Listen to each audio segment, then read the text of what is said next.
right, Pastor Ryan with you here. I am down in a very special place in our church, down here with the bag ladies today. All kinds of amazing things go on down here, and many of you may have never even been in this room. So we wanted to take this opportunity to allow you to see a little bit of what goes on down here. Now I'm meeting with Karen Jennings. She is the leader of this team. And so Karen, first off, just tell me a little bit about who the bag ladies are, a little bit about your history, how you got started. So the Bag Ladies was started by Gretna Van Fleet in her basement. She and Dale, when they retired, headed south. They were with a group of nomads. Now there's probably another name for that, but nomads, do you know what that means? Yeah, they're still kicking. Yeah, do you know what it stands I do. for? I don't know what it stands for, but I know they travel around. Northern Older Methodist Avoiding Deep Snow. Yeah, Okay? that makes sense. So in the south, they were working, and she got assigned to work at an UMCOR distribution center somewhere down south. I won't remember where. And part of what she did, some office work, but part of what she did was sewing bags. And they were called UMCOR bags and had to be a very specific size to hold school supplies, so school bags. And I mean, had to be a very specific size. So when she came back home, she thought, I can do this. And she got some of her friends together, and they met in her basement and sewed all day. Carol is one of the original members of that group that met in Gretna's basement. And then they outgrew the space. So they came here and were in another room for a while. And then we were kind of bribed with this room because it had more storage. More storage. So we don't buy much. A lot of what we do is by donation. So when grandma dies or auntie dies and has bags full of stuff that people don't know what to do with, we take it. And we sort it to what we can use. And if we can't use it, it is given to other agencies as well. So nothing, very, very little is thrown away. And one of us has been known to go through the trash before, because it's amazing what you find. So that's sort of the history. Then all of a sudden, UMCOR decided that it was best to teach people to sew, teach people to fish, teach people to sew. So the products were sent so that those people could use their skills and learn to make things. We're still making bags. Currently they go to McNally House in Saginaw outside of Covenant Hospital. It operates very similarly to a Ronald McDonald House. So people can stay there that have emergencies, whatever, babies born early, someone in an accident, whatever. So these are filled with toiletries. People can take them. They're tagged. They have our name on them. But we morphed into a lot of other projects. We've made pajamas that have been used for the rescue mission for Christmas projects. Before COVID, I made a lot of items that went more outreach. So some little dresses, some little shorts out of repurposed t-shirts, many items that way more outreach. I'm looking around here. I see all kinds of examples of items that you all have worked on in the past. Yes. So we get all these donations, and we try to make them work with what we fit them into. Can we make what is being asked for? Well, about 3 years ago, exactly right now, things shut down. And we had supplies.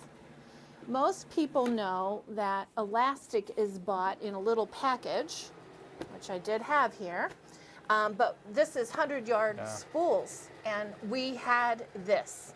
And I was able to quickly order more, and these were used to make masks. I remember that now. That was right. You guys were right on the front lines of the pandemic at that time. We were on the front lines, but here's the key. We didn't make all these masks.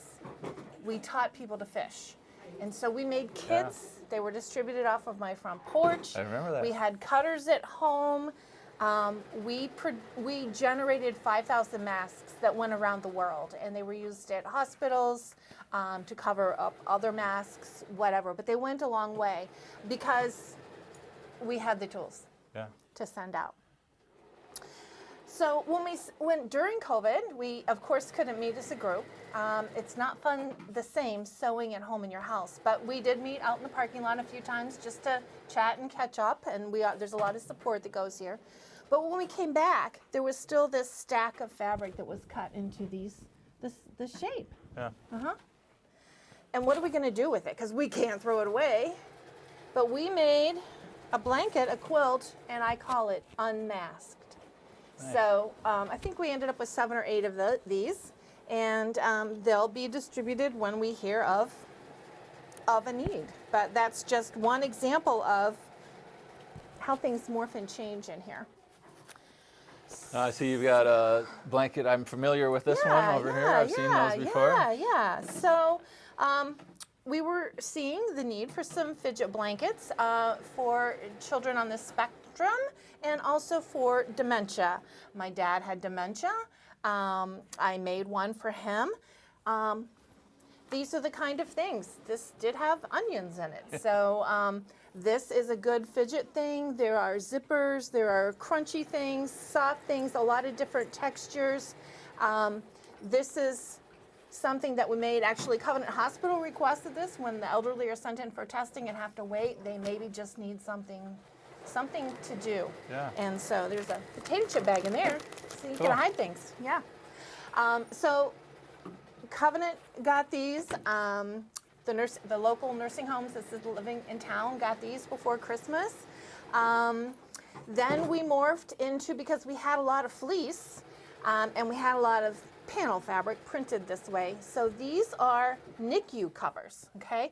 So if a baby is born prematurely or sick, a lot of trouble adjusting into the world. So this is providing darkness, okay, and some soundproofing because it's got a thicker cover on the back, but then some pretty colors to look at. And when we first made these, we were pretty much like, okay, we'll just make them basic blanket. And then someone that used to work in the NICU said, oh, they dress the babies up for the holidays and they do a theme. So we're probably sewing Christmas ones right now, Valentine's. We've already turned in the Okay. Easter ones and St. Patrick's Day. That was my question. So You got an amazing team working behind you here. So what is everybody Yes. working on?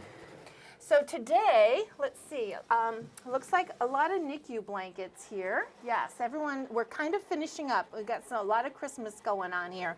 So more of the NICU blankets, as I mentioned. Let me see, stockings. Why would we Yeah. need to make stockings? See one hanging there? Yes. So I learned of a need at I support the 1%. For the vets and their families, and many of them are homeless. So it meets out they have a storage facility out at Harry Brown Airport.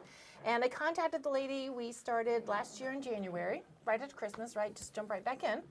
And we were told they needed 100. Well, a few of our cutters got a little carried away and cut over 200. So we made them and we boxed them up. And when it was time in November to distribute them, I called her up. And she told me how to get them there. And I said, well, we went a little overboard. And she says, well, the need is increased. Okay. So they had a distribution, a drive-through in December.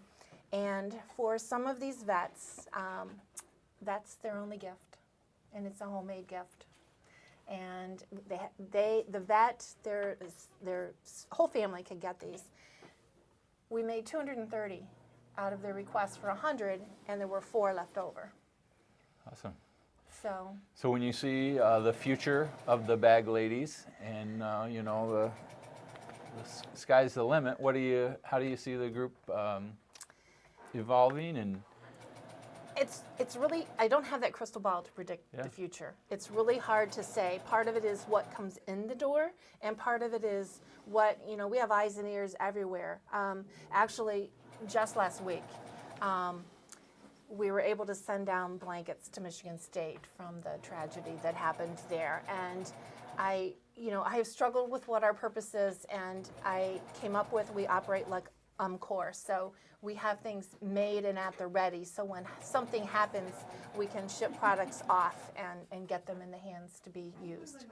So I know you all get started with a devotion and prayer, and this is important place where God's presence is, in the midst of everything that's going on here as well. So it's a beautiful image of Jesus' hands and feet in this world and at work. So I Yes. thank you for that. I also want to remind our congregation, thank you for supporting this ministry. We provide the space for this all to happen and the leadership. And so I hope that you all feel like you're a part of this ministry, because you are. And this whole team, is a part of everything that goes on. This is just one of the things that we get to do as the church. So Karen, anything else you want to add? Well, I kind of skipped over the whole New Heart connection.